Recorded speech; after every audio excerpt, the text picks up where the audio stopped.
Have you ever sensed that something just doesn't add up? Beneath the surface of modern relationships and the roles we assign, there's a secret narrative, one that reveals how deeply embedded our defense mechanisms really are. Today, we're diving into a provocative journey into the heart of what many call female immaturity. This isn't a simple critique, but rather an exploration of a complex psychological survival strategy that has evolved over generations. Imagine for a moment a world where vulnerability is celebrated as a precious gift. Society tells women they are delicate, emotionally refined, even ethereal. But peel back the layers, and you'll discover that these traits can be a double-edged sword. When unexamined, they can trap one in a cycle of perpetual dependency and self-sabotage. Immaturity is not a phase. It's a deeply rooted mental fortress built to shield us from a world that, for much of history, offered little choice. Let's break it down. In modern life, you'll often encounter three distinct archetypes that seem to define the struggles of emotional growth. First is the archetype of the innocent girl, endlessly reliant and sheltered, clinging to childish notions of safety and care. Then there's the princess, who, though dazzling in her entitlement, expects life to bow at her feet without effort. And finally, the enchantress, someone who manipulates the world around her not out of malicious intent, but as a way to maintain a sense of control over an uncontrollable life. These characters aren't random. They are expressions of a psyche bound by ancient scripts. Think back to the early days of our civilization, when women had little autonomy, when survival often meant relying on the protection and decisions of others. The roles of the nurturer, the dependent, and the delicate flower were less about innate nature and more about necessity. Over time, these patterns became ingrained, morphing into the symbolic characters we see today. When the environment changes and the old survival strategies no longer work, we end up with a societal paradox. We are praised for fragility, yet punished for the very dependency that once ensured survival. Here's the crucial insight. Immaturity in this sense isn't simply about acting out or shirking responsibility. It's a well-worn defense mechanism born from fear. It's the mind's way of buffering itself from a hostile world, a refuge that, ironically, can turn into a trap. When reality demands accountability and growth, the familiar comfort of dependence suddenly becomes a liability. And when that happens, we witness a profound identity crisis. So why do some never seem to outgrow this state?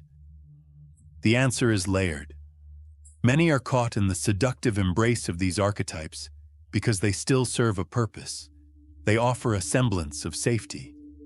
The girl archetype revels in the idea that someone will always come to her rescue.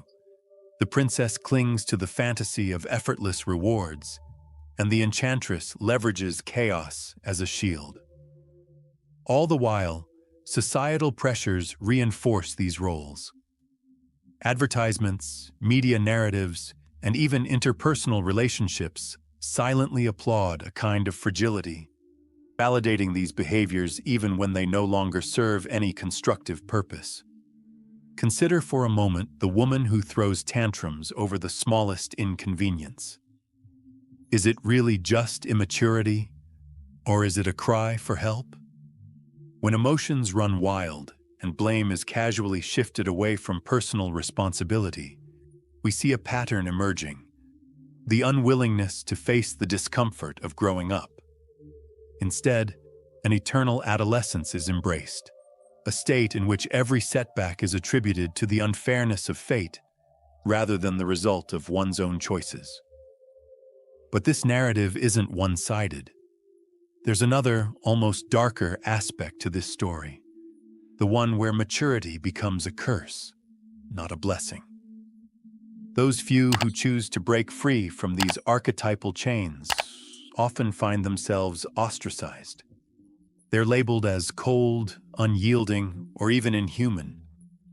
A woman who dares to reject the comforting myth of perpetual vulnerability risks being seen as a threat, a disruptive force in a society that prefers to nurture the illusion of delicacy.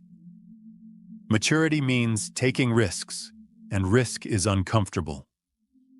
When a woman begins to trust her own decisions, to own the consequences of her actions, something radical happens. The world, unprepared for this shift, retaliates. Relationships strain, professional boundaries blur, and a profound internal conflict emerges. The transition from childhood dependency to mature independence is not a smooth upgrade. It is more akin to a revolution. The established order, which once protected the fragile, now lashes out against the empowered. In this clash, the very essence of who we are is questioned. Now, let's talk about the inner conflict itself. What does it really mean to outgrow these archetypes? It's not just about discarding childish behaviors. It's about a fundamental realignment of your inner world. This involves confronting the fears that have been camouflaged behind roles and expectations for centuries. It's about realizing that the comfortable illusion of protection was nothing more than a temporary scaffold, one that crumbles under the weight of real-world responsibility. At the core of this struggle is a timeless battle between security and freedom. For centuries, the path of least resistance was to remain comfortably ensnared in the familiar. The dependency on external validation, the seductive allure of blame shifting, and the illusion of being cared for, all provided a temporary refuge from the unpredictable winds of change. But as the world evolves, so too must the inner mechanisms that once kept us safe. The price of growth is high, and the cost of staying sane is even higher. Yet, in this evolutionary impasse, there lies a dangerous temptation. Some find power not in the journey to maturity, but in the very act of remaining dependent. Immaturity then transforms from a protective strategy into a means of control. Consider the woman who wields her vulnerability like a weapon, a calculated dance of tears and tantrums, of seduction and strategic retreat. In such cases, emotional manipulation becomes a tactic to avoid the heavy burden of genuine transformation. This isn't merely acting out. It's a deliberate, even if unconscious, deployment of immature behaviors as tools for survival in a complex and demanding world. What happens when such strategies meet their inevitable expiration date? The beauty and tragedy of this pattern is that it's unsustainable. Like a house built on sand, the structure can only hold for so long. Relationships shatter, friendships falter, and careers crumble under the pressure of unaddressed personal responsibility. The very tactics that once promised safety eventually reveal themselves as the architects of self-destruction. The reality is unyielding, and the time for escape is finally here. And then comes the dark turning point, when the immature defenses morph into outright sabotage. At this stage, the cycle intensifies. Blame is deflected with even greater fervor, resentment takes root, and a fierce, almost desperate pushback against the growing demands for self-reliance emerges. This reaction is not unique to a certain era or culture. It's a universal phenomenon. In every corner of our society, we witness the struggle between the familiar comfort of dependency and the daunting challenge of change. Consider the impact on relationships. How many times have you seen a once passionate connection erode because one partner clings to outdated notions of nurturance, while the other craves genuine partnership? Romantic bonds wither when they are built on the shifting sand of emotional immaturity. Friendships, too, can become toxic, characterized by a lack of accountability and perpetual victimhood. Workplaces, which demand responsibility and creativity, often witness the subtle yet corrosive effects of those unwilling to step up. This brings us to the final, most pressing question. To what extent is immaturity a choice? Is it a conscious decision to remain in a safe, predictable state, or is it an unconscious resignation to ancient scripts that once guaranteed survival? The answer is both. It's a delicate interplay of societal expectations, personal fears, and evolutionary predispositions. The choice to mature is a path laden with burdens, the weight of self-accountability, the challenge of forging one's own destiny without relying on others, and the painful realization that vulnerability no longer guarantees protection. Now imagine the paradox for a moment. In a world that has evolved, where opportunities for independence and self-realization abound, many still opt for the familiar confines of emotional adolescence. It's a paradox fueled by comfort and fear. On one path, you have the childlike dependency that, despite its flaws, offers an illusion of security. On the other, you face the daunting, sometimes isolating, and undoubtedly challenging road of maturity. A journey that demands constant vigilance and an unflinching confrontation with one's innermost fears. Yet, within this struggle lies the possibility of genuine transformation. The brave souls who decide to break free from the chains of past conditioning often find themselves at a crossroads. Are you willing to take the hard path?